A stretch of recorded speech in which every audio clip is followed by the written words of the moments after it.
thanks and praise. O bonny Doon, how can ye bloom sae fresh? When my wife and I were married on May 14th, 1988, we were uncertain about a lot of things, with the exception that we wanted our marriage to be typified by a gospel missionality, kind of like a kingdom aroma, if you will. We scouted around for short-term service opportunities and found ourselves at a vibrant little Baptist church in the rough and tumble part of Edinburgh, Scotland. We worked with youth and young adults, and I helped with worship. Old and young, rich and poor, addicts and city leaders all sang, prayed, and broke bread together. It was equally intimidating and inspiring, and undoubtedly one of the most transformative times of our lives. We tried everything we could to stay and to continue working, but alas, every door closed to us, so we returned to Calgary. We bought a house, raised a family, served numerous congregations. We lived a life. No regrets. Skip ahead 30 years, and Midwinter Conference 2019, I had a chance conversation with Letha Curl, one of our European team coordinators, and that conversation led to a Skype call with her and her husband John.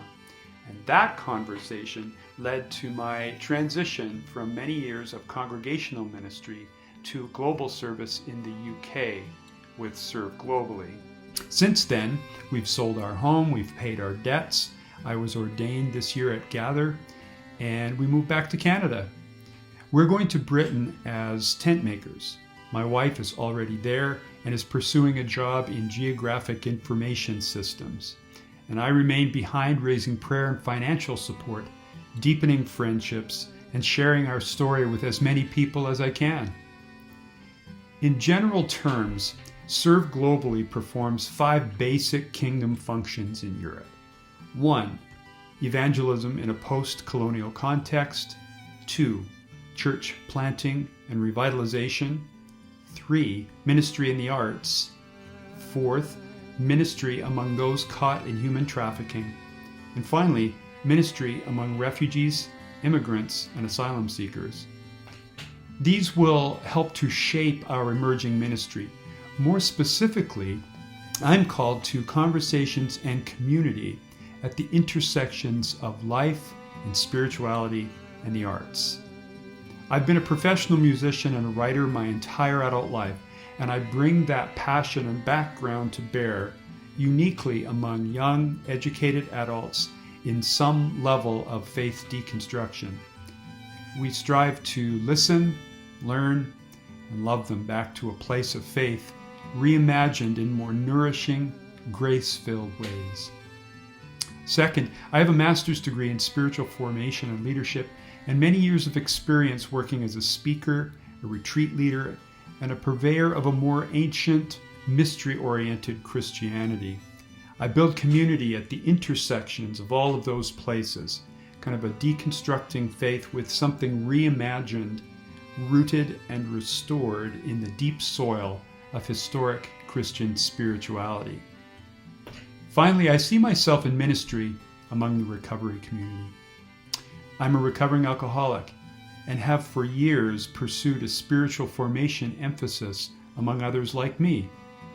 Recovery and spirituality make great partners. Currently, we're working at securing the rest of our support team.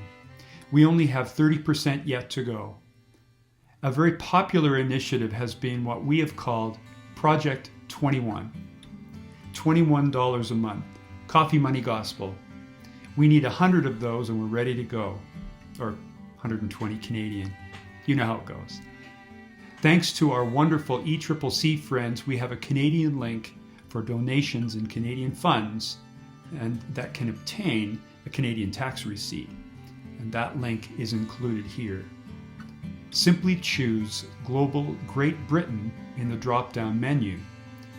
If you would like to receive regular updates on our progress and ministry, simply email me at the address shown here. Will you help us to reunite for the purposes of kingdom building in Britain? Can we take you with us on this gospel adventure? Thank you, and may the peace of Christ be with you all. Thanks and praise, O bonny Doon, how can ye bloom, sae fresh and fair?